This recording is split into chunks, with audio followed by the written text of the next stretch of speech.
I never thought my marriage would end like this. After nearly a decade together, I believed we had built something solid: trust, love, and a future. Rachel and I had our ups and downs, like any couple, but I never imagined she would betray me so cruelly. At first, the signs were subtle. She started staying out late, claiming work kept her busy.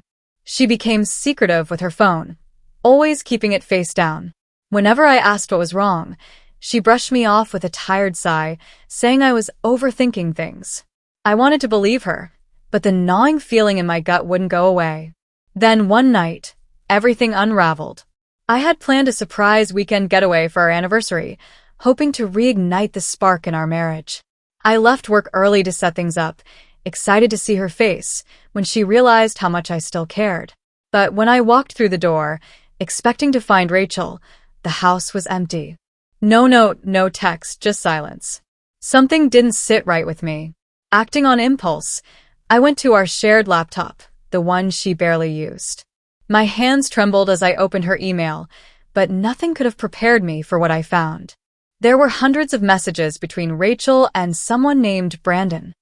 Explicit, passionate, and worst of all, full of discussions about their future. **** a future without me. ****.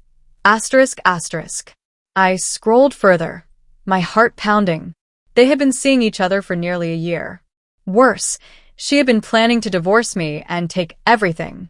There were messages about moving money out of our joint accounts, racking up debt in my name, and even emails to her lawyer about how to paint me as an abusive husband to ensure she got the house. The room spun. My hands clenched into fists as rage and betrayal flooded through me. The woman I had loved and trusted had been lying to my face for months, plotting to ruin me while pretending everything was fine. I felt sick. I sat there for what felt like hours, rereading every message, every cruel plan she had made. My chest ached, but I forced myself to stay calm. Reacting in anger wouldn't help me. If Rachel thought she had won, if she thought I would roll over and let her destroy my life, she was dead wrong. I took screenshots of everything. Every message, every financial transaction, every detail that proved her deception.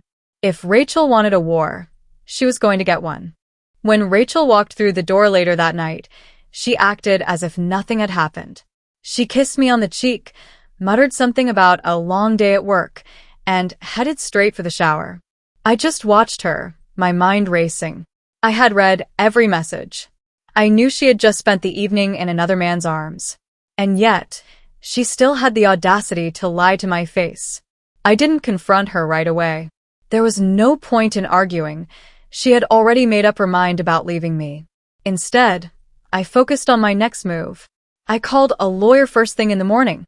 If Rachel thought she was going to take everything from me, she had another thing coming. Days later, I finally let her know what I had discovered. I waited until dinner, making sure to keep my tone neutral. "I know about Brandon," I said, watching her closely. Rachel froze for only a fraction of a second before letting out a small scoff. "What are you talking about?" I pulled out my phone and placed it on the table, showing her the screenshots of her messages. Explicit texts.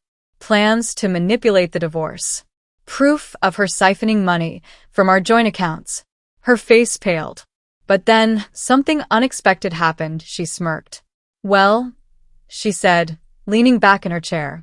"I guess now you know." I stared at her, stunned by her complete lack of remorse. "This marriage was over a long time ago," she continued, her voice cold. "You're boring. Predictable. I found someone better, and I'm not going to apologize for it." I clenched my jaw, trying to keep my temper in check. "You lied. You stole from me. And now you expect to walk away with everything." She shrugged. "I've already spoken to my lawyer. I'm entitled to half. More, actually, if I can prove you were neglectful. And trust me, I can make that case." I couldn't believe what I was hearing. The woman I had built a life with was looking me in the eye and telling me she was going to destroy me, and she was enjoying it. But she had underestimated me. "I guess we'll see what the judge has to say," I replied calmly, standing up. "Because I'm fighting this with everything I've got." Rachel laughed. "Go ahead. I have my lawyer, and I have my story. No judge is going to believe you over me. She was confident. Too confident.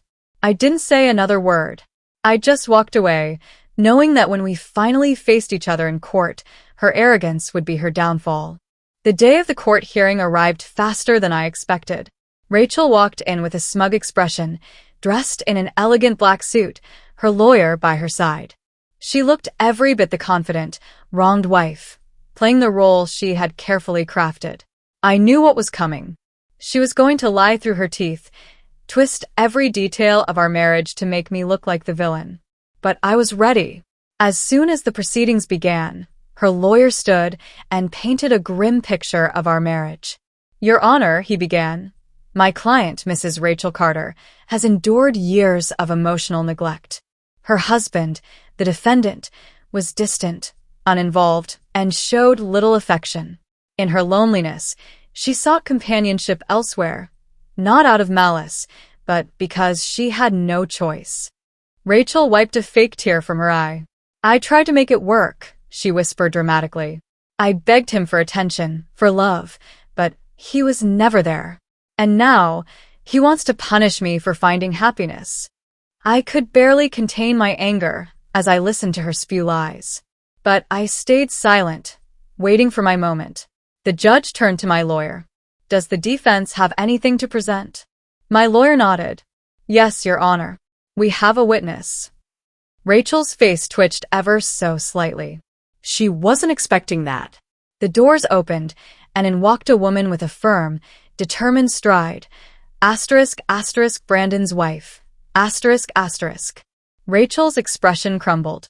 Brandon's wife, Jessica, took the stand, her voice strong and unwavering. I was married to Brandon for 6 years, she began. And for the past year, I've been watching my husband have an affair with Rachel Carter. I have evidence, text messages, emails, even hotel receipts. And more importantly, I know for a fact that Rachel's claims about her husband being neglectful are false. The courtroom went silent. Jessica continued. Rachel told Brandon she was using this divorce to take as much money as she could. She bragged about how she had a foolproof plan to manipulate the judge. She even laughed about making her husband seem abusive. But she's the one who lied, stole, and manipulated. I glanced at Rachel. Her confidence was gone. Her face had drained of all color, her hands gripping the table as if she could will herself to disappear. But the damage was done. The judge looked furious. Mrs. Carter, he said sharply, do you have anything to say in response to this? Rachel stammered. I don't know what she's talking about. She's lying.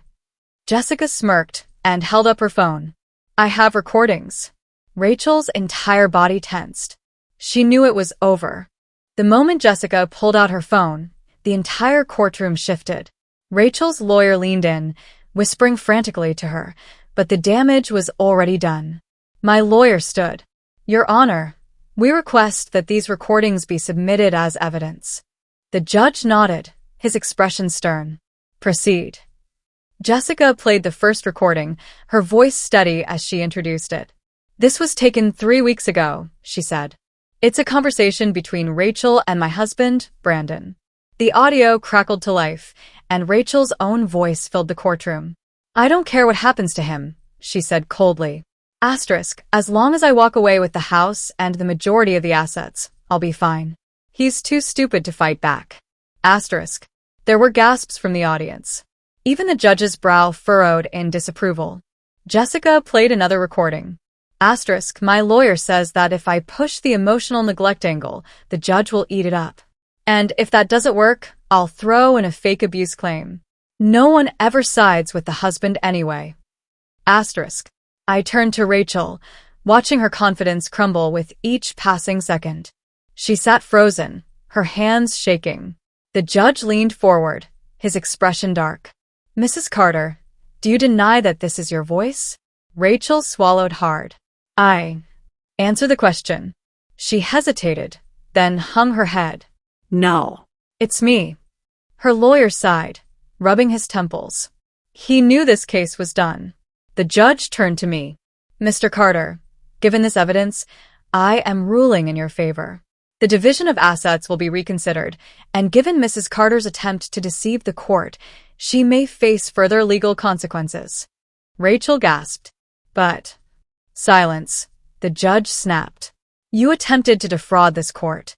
I suggest you find new legal counsel, because I doubt this is the last time you'll be standing before a judge. As the final ruling was made, I finally let myself breathe. I had won. Rachel's smug confidence had shattered, her lies exposed for everyone to see. As she stormed out of the courtroom, humiliated and defeated, I turned to Jessica. Thank you, I said. She smiled. She thought she was untouchable. Guess karma had other plans. I walked out of that courthouse free, not just from Rachel's deception, but from the weight of the betrayal I had carried for months. Rachel had tried to ruin me. Instead, she had destroyed herself.